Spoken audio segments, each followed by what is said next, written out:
Hi, this is Dr. Herzog from LeBauer Physical Therapy, here today to talk to you about the 6 signs that you have a core or pelvic floor problem that can be fixed by physical therapy. So before I get started, go ahead and click the like and subscribe button below.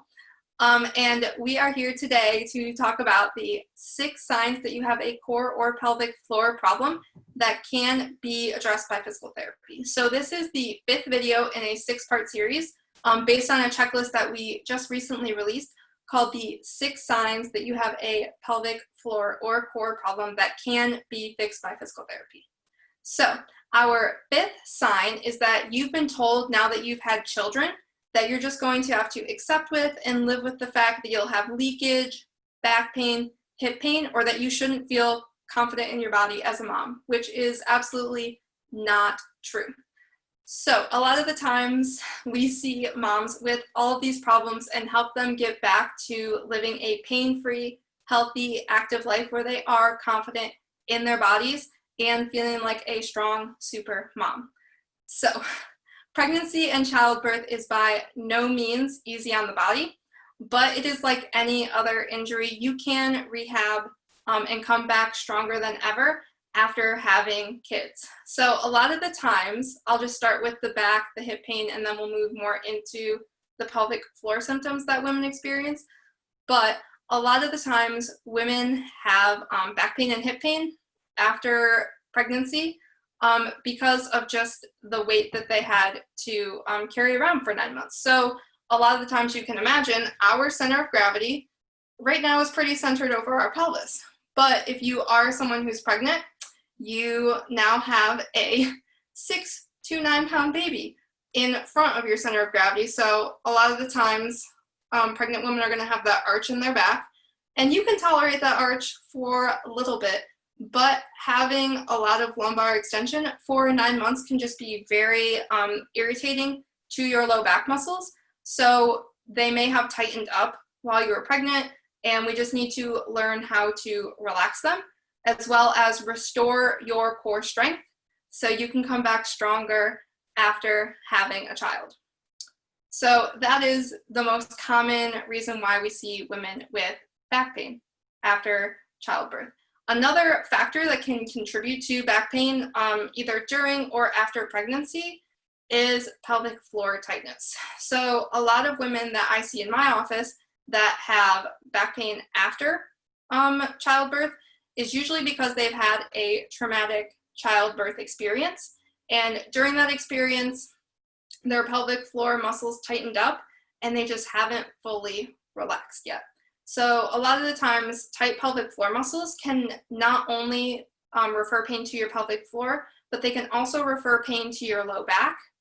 And the number one solution to this is just learning how to relax your pelvic floor. And going along with that, a lot of the times, tight pelvic floor muscles can also refer pain to your hips. So I see a lot of moms that have had chronic hip pain for 10, 20 years after having their kids, and they have tried massage, other physical therapy who focused on just relaxing the hip muscles and strengthening the hip, and they didn't see long-term lasting results because no one addressed their pelvic floor. And it was their pelvic floor muscles that were referring pain to their hip. So the pelvic floor is a huge, huge part of not only pregnancy, but childbirth. And pelvic floor PT is something that every woman should have at least before and after childbirth. So during pregnancy, every woman should at least have one pelvic PT appointment just to help show them the things that they should be working on to prepare for having an awesome childbirth experience. But also every woman, even if they're not experiencing symptoms, should have at least one pelvic PT appointment after childbirth, just to make sure that things are healing well and they are on a good path to strengthening and returning to all of their activities after childbirth. So those are a lot of the orthopedic conditions that we've seen women in our clinic struggle with and have helped them recover and rehab from. So another big topic for moms that they've been told that they just have to live with is leakage. So why does this happen? Essentially, a lot of women have leakage after they've had childbirth, usually within the first 0 to 3 months. It can be expected, and it is common, but it is not normal. So essentially, this can happen if you've had any tearing during your childbirth, just because those muscles are still healing and they need to heal and then strengthen back up.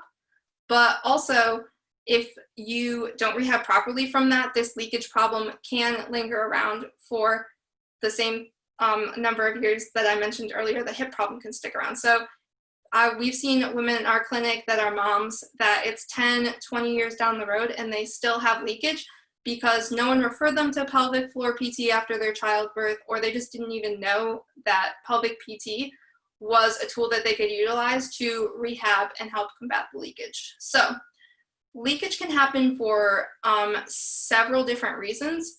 And a lot of times people address leakage by just doing Kegels. But Kegels aren't always the answer. And that's what a PT can help you figure out is, are Kegels the right thing that you should be doing?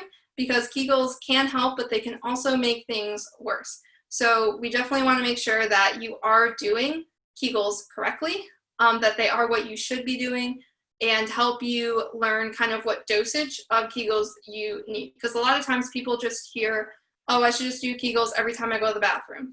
Or, oh, I should just do 10 Kegels a day and I'll be fine. But depending on your specific needs and your specific goals, the dosage of your Kegels and the type of Kegels that you'll be doing is going to look different. So it's going to look different for everyone, depending on their needs, what they struggle with, and their goals. So if you are a mom to be, or a mom who is struggling from leakage, back pain, hip pain, or if you're just told that you can't be strong and confident in your body as a mom, that is absolutely not true. And we would love to meet with you one-on-one for a free consult to hear what you're struggling with, and hear your goals, and meet with you, look at you head to toe, and tell you what specifically is the problem, and then help you come up with a plan for you to reach your goals. So if this is something that you're interested in, go ahead and click the link in our bio to apply for a free total body diagnostic. In the meantime, go ahead and comment below with something that you learned from today's video. Click the like button, the subscribe button, and we'll see you for the 6th video. Thanks.